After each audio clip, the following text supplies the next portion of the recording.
If I want to marry a non-Muslim and he wants to marry me, then how could they convert to Islam? What are the ways?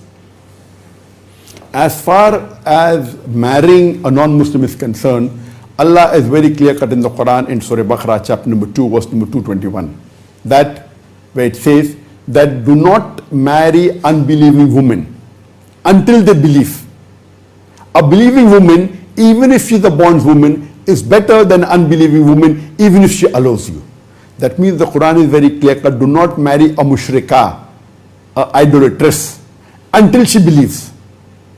A believing bondswoman, she may be a slave woman, she may be a black woman, she may be an ugly woman, is much better than a believing woman, even if she allows you. She may be the most beautiful woman in the world, she may be the beauty queen, but if she is the unbeliever, if she is the mushrika, a believing woman who is ugly is far superior to the most beautiful woman, even if she allows you. This verse of the Quran is very clear-cut. And the verse continues that do not marry the woman to a believing man. Do not marry the believing woman to a mushrik, to an idolater, until he believes. A believing man is much better than a mushrik, than an idolater, even if he allows you. Means as far as marrying your woman folk is concerned, your daughter, etc., a believing man, he may be a poor man, he may be a slave man, is much better than a mushrik man, even if he allows you. He may be the most handsome man, he may be the richest man, he may be a king, but the believing man is much better than an unbelieving king or the richest man. This verse is very clear-cut. So as far as the question is concerned, that if a non-Muslim wants to marry you, and if he wants to accept Islam, what should you do?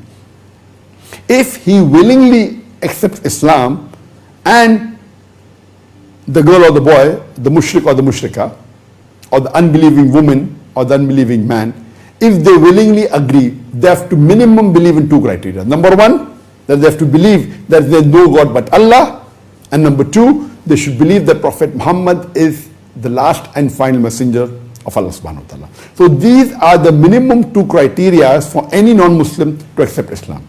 Once they accept this, but natural, then the practice of Islam is there. Number one, of course, is the Shahada, which they have to recite, believe in one God, that is Tawheed, and Prophet Muhammad is the messenger.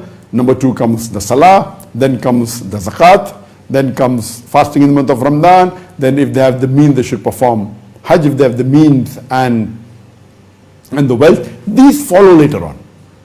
But first is Iman, believing there's one God and Prophet Muhammad is the messenger of Allah. If they believe that, but naturally the best is that you go to a local Islamic center in your area and see to it that you tell them that this particular non-Muslim wants to accept Islam. And if you're living in a non-Muslim country, you should see to it that you make the documents proper and legal so that no one lays allegation to you tomorrow that you force someone to accept Islam. Even if it's a Muslim country, make the documents. If your documents are correct, but see to it that you are marrying her for her virtue.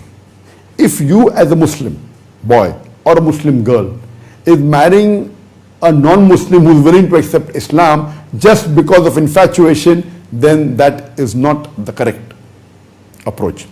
Our beloved Prophet ﷺ said that when you look into a life partner, you look for four things. Number one, it is wealth. Number two is beauty. Third is nobility. And fourth is virtue, that is deen. And the best amongst all is the deen, is the virtue. So marrying a virtuous person is the most important compared to all the rest.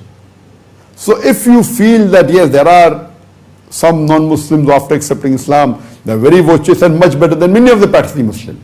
So if that is the case, that if she is a virtuous woman or if he is a virtuous man, if that is the case, then no problem. But see to it that they accept Islam because they like Islam, not because just they want to marry you. If this thing is there, then Bismillah, you can go ahead and see to it that you teach the teachings of the Quran and the Hadith to the spouse after you marry, and see to it that you both of you get closer and closer to the Quran and Hadith. Hope that answers the question.